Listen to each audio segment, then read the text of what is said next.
حضور میرا سوال یہ ہے کہ کسی بھی رشتے میں جھگڑے اور فساد سے بچنے کے لیے کس حد تک کمپرومائز کرنا چاہیے اور کس وقت اپنی سیلف رسپیکٹ کو ترجیح دینی چاہیے؟ بات یہ ہے کہ کس قسم کے رشتے ہیں. بعض بہن بھائیوں کے رشتے ہیں، بعض ماں باپ کے رشتے ہیں، بعض ماموں چچا کے رشتے ہیں، بعض خاوند بیوی کے رشتے ہیں، بعض ساس بہو کے رشتے ہیں. تو ہر رشتے کی مختلف نوعیت ہے، ٹھیک ہے. اور جھگڑے کی نوعیت کیا ہے؟ جہاں تک ماں باپ کا سوال ہے، ان کی تو ہر وقت عزت کرنی ہے، احترام کرنا ہے، یہی قرآن کریم کا حکم ہے، ٹھیک ہے. سوائے شرک پہ یا دین سے ہٹانے کی بات کریں، اس کے علاوہ ان کے سامنے اف بھی نہیں کرنی، ٹھیک ہے. ہر جگہ کمپرومائز ہی کمپرومائز ہے، ان کی تو خدمت کرنی ہے. ماں باپ کے اگر آپس کے تعلقات ٹھیک نہیں ہیں اور اس میں اگر تمہیں ہو کہ جی ماں کی سائڈ لینی ہے کہ باپ کی سائڈ لینی ہے، تو کسی کی بھی نہیں لینی. دونوں کو اگر سمجھا سکتے ہو سمجھاؤ، ٹھیک ہے.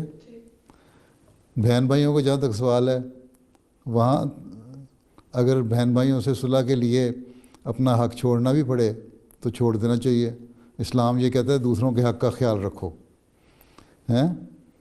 اسلام یہ تو کہتا ہے تمہارا حق بنتا ہے جہاں تم لو، لیکن پہلے اسے یہ کہتا ہے دوسرے کا حق کا خیال رکھو. اگر تم دوسرے کا حق کا خیال رکھو گے اور اس کے لیے دعا بھی کر رہے ہوگے کہ میں حق کا بھی خیال رکھنے والی ہوں، اللہ تعالیٰ اس کو بھی عقل دے کہ یہ بھی بات سمجھ جائے اور لڑائی جھگڑے ختم ہو جائیں، تو وہاں لڑائی جھگڑے ختم ہو جاتے ہیں. تیسری بات آ جاتی ہے رشتہ داروں سے.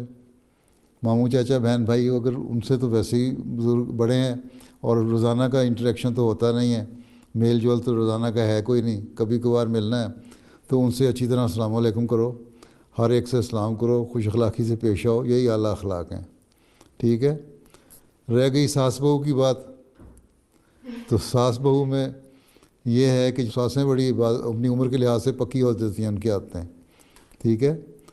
تو ان کی جہاں تک عزت اور احترام کا سوال ہے وہ کرو، اور عورتوں کو کرنا چاہیے. خامدوں کو شکایتیں بھی نہیں کرنی چاہیے مستقل اپنی ساسوں کی، ٹھیک ہے. اور صرف یہ کہنا چاہیے کہ دعا کرو کہ میں صحیح طرح کام کر سکوں. بات یہ ہے اگر اپنے اچھے اخلاق ہوں تو خاوند بھی آرام ہو جاتے ہیں، سوائے سے کوئی ڈھیٹ قسم کا آدمی ہو تو اور بات ہے. اسی طرح اگر کوئی ساس ہے تو اس کو یا اخلاق یہ ہے کہ بہو کا خیال رکھے. یہ تو اسلام کی تعلیم ہے کہ ایک دوسرے کے احساسات اور جذبات کا خیال رکھو. بہو کو ساس کے جذبات کا خیال رکھنا چاہیے، ساس کو بہو کے جذبات کا خیال رکھنا چاہیے، ہیں. بہن بھائیوں کو ایک دوسرے کے جذبات کا خیال رکھنا چاہیے، اور پھر ان کے لیے دعا بھی کرنی چاہیے. اللہ تعالیٰ نے جو اگر کوئی ایسی پیدا کر دی ہے صورتحال جس سے آپس میں کسی بھی قسم کی رفت پیدا ہو رہی ہے، تو اللہ تعالیٰ اس کو دور کر دے، ٹھیک ہے. تو اعلیٰ اخلاق اگر ہوں تو انسان جو ہے وہ آرام کر لیتا ہے. اللہ تعالیٰ تو کہتا ہے کہ جو تمہارے دشمن ہیں ان کو بھی تم اگر اعلیٰ اخلاق دکھاؤ تو وہ بہترین دوست بن جاتے ہیں. تو جو آپس کی رشتہ داریاں ہیں یا ایک مذہب میں رہنے والے ہیں، وہ کیوں نہیں آپس میں ایک دوسرے سے اچھے اخلاق دکھا کے دوست بن سکتے؟ اللہ تعالیٰ کا تو دعویٰ ہے کہ دشمن بھی تمہارا دوست بن جاتا ہے. دوست جو آپس کے ایک ہی قبیلے کے ہیں، ایک ہی خاندان کے ہیں، ایک ہی گھر کے ہیں، ایک ہی قوم کے ہیں، ایک ہی مذہب کے ہیں، وہ کیوں نہیں کر سکتے؟ ٹھیک. اگر کوئی معین سوال ہے تمہارا تو بتاؤ مجھے، کس سے صلح کروانی ہے؟